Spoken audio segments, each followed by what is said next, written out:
Time management really is choice management, it's option management, it's decision management.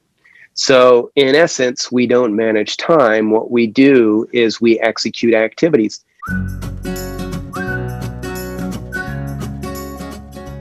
You're listening to the Happy Doc Student Podcast, a podcast dedicated to providing clarity to the often mysterious doctoral process. Do you feel like you're losing your mind? Let me and my guests show you how to put more joy in your journey and graduate with your sanity, health, and relationships intact. I'm your host, Dr. Heather Frederick, and this is episode 6. In this episode, I'll be speaking with Mark Woods. Mark is the author of Attack Your Day Before It Attacks You. He is a thought leader on the subject of time. And isn't that something that just always seems to be in short supply when you're in a doctoral program? He's been talking about time for nearly 2 decades, and I'm so excited to welcome him to the show. Thank you. Glad to be here. Let's start with just this simple question. How did you get into the business of time? That's a great question. And, I didn't really think about it so much until recently, and I was really born into it. My dad was a time management expert on the subject of time. He went around speaking for 25 years, teaching time management and productivity. In fact, back in the 80s and 90s, we worked with Daytimer. And for those of you that are a little bit older, you might be aware that Daytimer was one of the original paper planners. So my dad's company was their exclusive training partner for a number of years. And I joined the family business in 2002, so almost 20 years ago. And that's how I got into it. So one of the things that I noticed when I stumbled across your book about 8 years ago was you remind us that we only get 24 hours each day.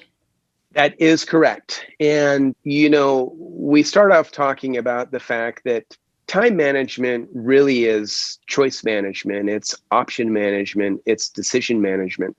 So in essence, we don't manage time. What we do is we execute activities. And if you really think about it, from the time that you get up in the morning until the time you go to bed, you're executing activities on a nonstop basis. So an activity can be anything that we do, from eating, sleeping, breathing. It's sending a text message, it's an email, it's a phone conversation. So nonstop, we're executing activities. So we don't manage time, we execute activities. So I want you to really think about that for a second. If you want to gain control of your time in your life, you have to focus not on the 24 hours, but the activities that you choose to execute in the 24 hours that you have. And Mark, let's just dig a little bit deeper into that, because I have to say, I believe that was the concept and this almost aha moment. I mean, even a child knows there's only 24 hours in a day, but the techniques you taught really highlighted to me the fact that my to-do list in no way, shape, or form was fitting into my day. And so it was leaving me feeling completely deflated at the end of the day that there was another day and darn it, I only got X number of things done. Yeah, it's something that I've been talking a lot about lately, is the fact that essentially we become compressors of life, where we try to jam as many activities into our day as we possibly can. And at the end of the day, when we look at what we tried to accomplish and realize that we didn't get hardly any of those things done, well, that's when frustration sets in. We start to feel anxious, we feel stressed, we feel overwhelmed. And then we go to bed and we wake up and do it all over again the next day. And if we continue repeating this pattern, we eventually get burned out. So something has to change. And when I went through this book, I thought, this is exactly what my team needs. This new way of thinking about activities versus managing time. So you came in, you trained my team. At the time, I was dean of a school of behavioral and health sciences. It absolutely changed the way we interacted with each other, the language we used, how we prioritized time, or prioritized activities rather. And one of the faculty members was responsible for curriculum. And she said, Heather, this is exactly what the students need to know. And I had another aha moment because I was overseeing grade appeals. And when a student would come to me asking to retake a class, very rarely did they say anything negative about the instructor or the content. It was that they had run out of time. So we brought you on to work with the students. Do you want to talk a little bit about that experience? Yeah, absolutely. So the first thing we did is we shot a video, which was about 60 seconds, talking about what we do and activity management as opposed to time management. You sent it out to your entire student population, and we had over 1,000 people sign up for a free webinar that we did. And, this was almost 10 years ago. And 50% of the people that signed up for it actually attended, which was unheard of at the time for webinars. And people loved it. They gravitated towards the ideas in which we talked about activity management and the 5 skills that we teach in our book. And that was an aha moment, not only for you guys, but for me as well. And so we turned that into material that you incorporated into your first course, making this part of the program that every student went through for a number of years. And so one of the unique things that we did is I ran a survey. So when the students would go through the material, I would ask a simple question, what's your biggest frustration with time? And I think that we ended up having close to 2,000 people complete that survey before we started it. And you know what the number one frustration that people had, that was work-life balance and finding time not only to work and manage family activities, especially those people that had children at home, but finding that time to study. We realized that talking about time and activity management was a really big deal with students. So let's get into some of these skills. Now, let's start with the 3 gifts. Yes. What are they? Well, I love talking about 3 gifts because it doesn't matter really who you are, what you do for a living, where you live in the world, what language you speak, your age, race, gender. Everybody on this planet gets 3 incredible gifts every single day without question. We don't ask for them, they are given to us. And the first one is the gift of time. Without time, activities can't be executed. The second incredible gift is the gift of personal energy. Energy is essential for executing activities. And the last one, which is my favorite, the gift of choice, the ability to choose which activities we plan to execute in the day. The 3 gifts are time, personal energy, and choice. Okay, so let's dig deeper into choice. I would love for you to talk about this skill of choosing. Yes. So the skill of choosing is the first of 5 that we talk about. And in my opinion, I think that today it's one of the most important things that people can really focus energy on learning the skill of choosing, because that's what we do all day long. And when you think about the activities that we choose to execute, activities are never neutral. They either enhance or detract from our life. In other words, if I choose activity A, it's going to impact my life on a positive or a negative basis. So choosing activities is so important, especially today. And so what we do is we use the metaphor of a traffic light to help us become better at choosing the activities that we execute. And so this is something that we talk about as a framework. So I'll go through very quickly in a couple of minutes on the skill of coloring your choices, and then you can identify how you would incorporate it into your life. So just like heavy traffic on a freeway, we use the colors of a traffic light to manage our activity traffic during the day. So the color red stands for activities that require us to stop, whatever it is that we're doing, and go take care of this red activity right now. I've got a personal example that just happened to me last week that was a red activity. So I went to Best Buy to pick up a product, and I drove from my house to Best Buy, which is about 5 miles. I had my dog with me, and I got out of the car and realized that I left my key fob at home. So I couldn't lock my car. I had my dog. I couldn't go in the store. So I immediately called my daughter and I said, hey, I've got an emergency right now. I know that you're in the middle of school, but I left the key fob at home. So I had to have her drive all the way from home, deliver the key fob on her brakes so that I could get back into my car. So that would be an example of a personal red that happened. You can probably think of red activities that happen to you on a regular basis in your own life.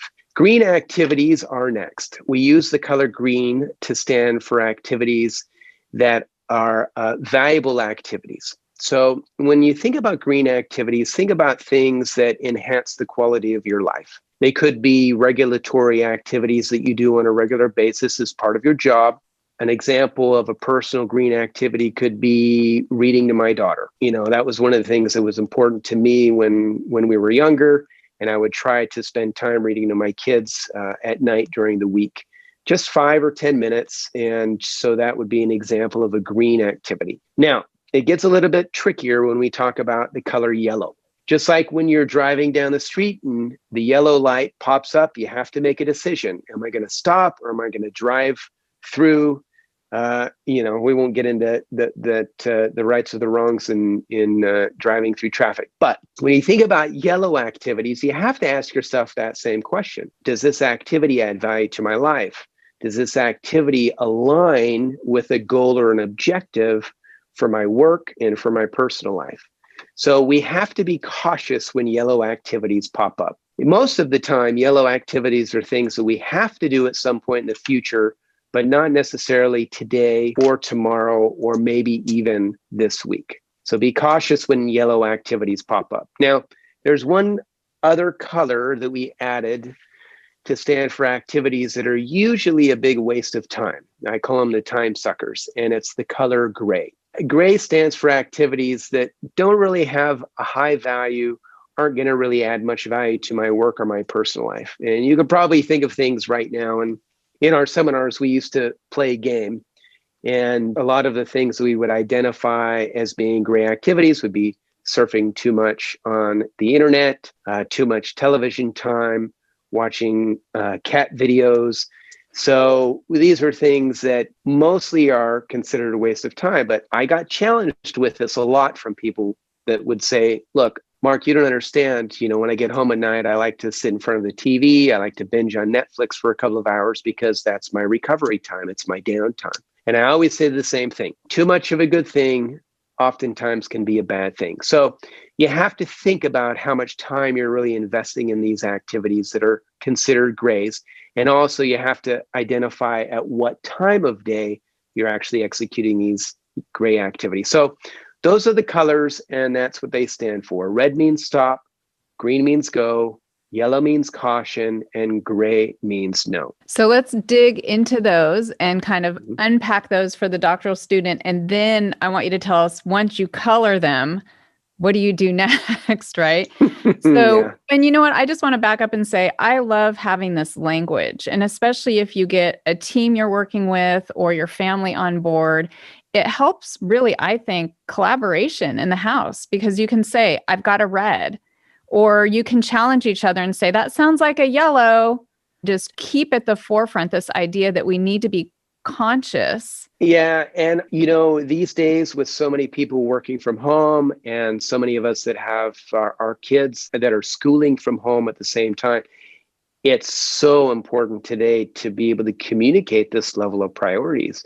In fact, I've had people that have printed out an image of a traffic light and pinned it to their door in the room that they're using for their office because they're working from home, just to help their kids understand that right now, mom's working on a red activity, I can't be disturbed. So there's a lot of creative ways in which you can incorporate the colors into your life, and it absolutely helps to minimize stress and overwhelm if we get in sync with our family and our coworkers. And I would think once you get good at this, because it's a habit. I mean, I speak from experience. It doesn't happen right away. You really become very aware how little attention you're paying to the value of the activity. And like you said, is it adding to, is it detracting from, is it just sucking my time? But as you're working on your doctoral project, I can imagine times where there are reds. Your committee is saying this has to be fixed before you can pass to the next class. And then there's greens. We want you to keep looking in the literature, like once a month, you need to make sure this is updated. And yellows, are your reference section matching your citations? And as a student, I think it could really help this feeling of overwhelm to say, here's the list of 50 things that my committee wants me to work on in this period of time. Now I'm going to color them so that I can have this sense of control, ownership. I'm not sure what the correct word is, but I definitely, as I'm even talking about it, feeling a sense of that would just help with this overwhelm when you're looking at this very lengthy list of things that you need to get done. Yeah. So do you remember back when we went through the program with your team, the qualifying question that I threw out as a challenge to everybody? Oh It's my okay gosh. if you don't. Putting me on the Think about spot. it. I'm sure as soon as you say it, it will all come back to me, Mark. Well, think about it. Now that you understand what the colors mean, imagine if before you engaged in any activity, or when you get interrupted or distracted, or you pick up your phone and you open up an app, what if you asked yourself this question? What color is this? And then stop for a second and then decide, is it red, green, yellow, or gray? And then take the appropriate action. It's so often these days that we just go from one activity to the next, never really thinking about what it is that we're doing. And we can be so busy during the day, but we can also not get anything of value done because we're focusing on the wrong activities. So using that question can be a big time saver. So probably one of the biggest take-home messages from this episode, and there's so much more we could talk about, is practice asking yourself, what color is this, before you do the activity. Now, how does that play out in terms of planning your day or planning your week? That's a great question. So everybody is a little bit different. Some people have busier lives that are maybe married, have a partner, have children, work full time. Everybody that's probably listening to this episode working on your doctorate degree. So you have so many things going on. You have to have some basis or some system. One of the biggest challenges that I see people do when they're planning their day is they attempt too much. The reason why we do this is we never really think about how much time an activity actually takes us to accomplish. I discovered this a long time ago when I started tracking how much time an activity was actually taking me. And I realized that I was missing my time estimates 100% of the time. In other words, if I made a list of 10 things that I was going to accomplish today, and at the end of that day, I looked back and identified how much time each one of those 10 things took me to complete, I missed the boat 100% of the time. If you think about some of the activities that you choose to execute, how much time is it actually taking you to accomplish those activities? It's a real eye-opening experience. So one of the things that I suggest is that you underplan your day. I try to encourage people to identify what are the top 3 things that you want to accomplish today, your 3 priorities. And then 7 to 10 activities would be secondary to those 3 activities. So you have your 3 priorities for today, and then your 7 to 10 activities. But once you make that list, you have to identify which sequence you're going to execute those activities. And you can use the colors to do that. Red, identify which ones are red, which ones are green, and which ones are yellow. And that way you've prioritized which ones you're going to do. And do you recommend actually writing down how long you think it's going to take and then checking yourself?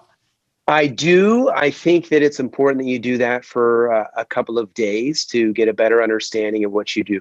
One tip would be to, take out a piece of paper and write down the activity, put a start time and then an end time.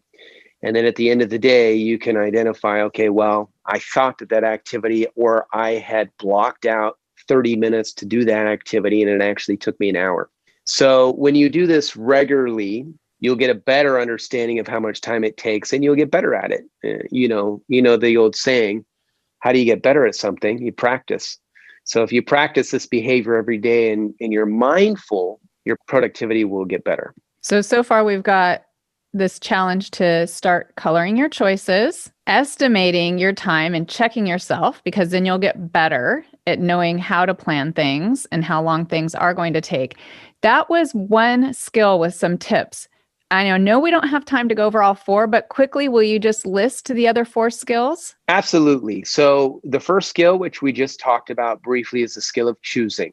The second skill is the skill of arranging. So once we've identified the activities in which we plan to execute, we need to arrange them in a way that makes sense. So one of the things that we talk about in the skill of arranging is two types of time: your discretionary time and your non-discretionary time. Discretionary time is your free time. Your non-discretionary time are the appointments that you have that happen at a specific time during the day. The third skill is the skill of tracking all activities to ensure that nothing falls through the cracks. So in this particular skill, we talk about tools and techniques. So, I'm sure that a lot of people that are listening to this episode have tried so many different apps, journals, paper planners, and it's hard to find the tools that actually work for you. Sometimes we end up duplicating our efforts because, for me, I like to use paper, but I also like the convenience of electronic. So you have to identify a system that works for you. And I see a lot of people that use both paper and electronic tools and create that complete system. So we talk about tools and the skill of tracking activities. The fourth skill is the skill of flexecute. That's a word that my dad actually made up probably 15 years ago. And flexecute is simply being flexible in the ways in which we execute activities. And man, I can't think of a time other than now where we have to be more flexible in how we execute activities. We set out to attack specific activities, but things change. We have to adapt. We have to be flexible during the course of our day. In fact, I don't think that I can think of any day this year where I haven't had to be flexible and flexecute during the day because of what's been going on. And the last skill is the skill of focus. Focus is extremely important. And it's not just focusing on the activities that you have to execute during the day, but it's focusing on the activities that are in line with your values, the things that are important to you in life. So we talk about ways in which you can apply the skill of focus to not just get things done at school, at work, in your personal life, but using that to achieve senses of balance. Okay, so we've got Color Your Choices, which we went over today. These other ones are so fascinating too, and it really is this nice comprehensive kind of model that you've put together. I'd love to have you back to go deeper in these other ones, because we've got arranging, tracking, flexecuting, and focusing. So maybe you'd be willing to come back and we can talk more about those in the future? I would absolutely love to come back and we can dive a little bit deeper on each one of these skills. And until then, everyone can practice coloring their choices, tracking their actual to their estimated time, get better with that. But I can't let you go, Mark, without talking about a couple of these productivity tips. And, I wanted to talk just a little bit more about those gray activities because I have students telling me too, and I myself am guilty of popping on the Netflix after a long day. So I'd love for you to talk about the tip you have related to planned spontaneity. Yes, it's one of my favorite ones because it's so applicable today, especially in an era where we're wired 24 hours a day. So, planned spontaneity requires the ability to do a few different things. So, yes, when we talk about gray activities, if you were to make a list of what we would consider to be gray activities as it being a waste of time, there is that gray area. And Netflix would be one of them. It's so easy for us to start an episode, and then at the end of it, instead of turning it off, we let it just autoplay into the next episode. And before you know it, we spent 2 or 3 hours binge watching on a particular Netflix episode. I've been guilty of doing this on more than one occasion. And so planned spontaneity is planning when you're going to do these activities and giving yourself a time limit. So before you sit down and start watching Netflix, identify how much time you're going to binge watch. Is it 1 episode? Is it 2 episodes? But then you have to follow through and hold yourself accountable to the time that you've allotted for that activity. The same thing goes for your apps. It's so easy for us during the course of our day. If our phone makes a sound, we get a notification, whether it's an email or a text message or a Snapchat or a TikTok. We open it up and all of a sudden we start scrolling, and pretty soon 15 minutes, 30 minutes goes by and we realize that we just lost that time because we were mindlessly scrolling through TikTok videos. So think about times during the day when you're going to block out time to invest on those activities, like watching videos on TikTok. And maybe it's 15 minutes, maybe it's 5 minutes, 3 times a day or 4 times a day. You have to identify when it's going to be appropriate to do those activities and then hold yourself accountable to that. That's what we call planned spontaneity. Okay, while you were talking, I thought of another question I wanted to ask you as the expert here. Do you turn off your notifications or do you let them? Because I'm like, I either need to turn off my notifications or I need to be better at asking myself when I get one what color it is. What do you recommend, or what do you actually? I'm really just curious about what you do. Yeah, well, that's a great question. At first I didn't, but the more apps that I had on my phone, the more notifications that I got, and each notification is an interruption. So yes, absolutely. I've turned off the majority of my notifications, and I've also gotten the habit of when I need to focus and block out 30 minutes or 45 minutes or 90 minutes of time where I'm just intently focusing on writing or doing a creative project, I'll put my phone on airplane mode so that there's no way that I'm going to have those distractions. So it's important that you manage those notifications and do that, because we've talked about this for 2 or 3 decades. The amount of time that it takes to refocus once you've been interrupted takes 15 to 20 minutes. So imagine if your phone's going off 5 to 10 times an hour, you have the inability to really regain your focus if that is happening nonstop. So yes, I would suggest turn off your notifications whenever possible. And especially when you're writing your dissertation or your doctoral project, see how this might just almost have this outcome of expanding time. If you're not getting distracted, you don't have to refocus. And I don't think people think about that, but it's real. Yeah. It's a real issue. Okay, so Mark, how can people connect with you, and what new and exciting things do you have coming up? We're recording this in December, but 2021 is just around the corner, and I know you've got some exciting things happening. Yeah, absolutely, Heather. I'm super excited to tell you about some of the exciting things that we've got going on for the new year. First of all, I'm releasing in the first quarter an updated and simplified version of the book, Attack Your Day Before It Attacks You. That's available for pre-order now on our website and also on Amazon. And we're launching in January a membership program to build a community of people that are interested in personal well-being and making the best use of their time. It's free to join. We've got resources that people can download and do it on their own. But from my personal experience, it's a lot easier when we're doing things together. So this program is available for anybody that wants to join, and we're going to be doing a series of accountability live streams every single day starting in January that people that are members can join and become part of this community. And I think that would be an amazing resource for someone in a doctoral program, because accountability is huge, and your chair's not going to be there every morning and every evening asking you what you got done and what you didn't get done, and probably doesn't even have the skills to help you arrange these things that you'll be teaching. So just to make sure, the website is attackyourday.com. That's right. Attackyourday.com is the only place you need to know. Okay, so check that out. And Mark, I look forward to having you on the show again so we can go through those other 4 skills. Well, it's been great. I appreciate you having me on the show, and good luck with everything. Thanks for listening, and I look forward to connecting with you on the next episode. The Happy Doc Student Podcast is brought to you by expandyourhappy.com, and you can learn more there. Oh, and hey, if you want to make my day, would you rate, review, and subscribe to this show? Before I sign off, I do need to remind you, the information, opinions, and recommendations presented in this podcast are for general information only, and any reliance on the information provided in this podcast is done at your own risk.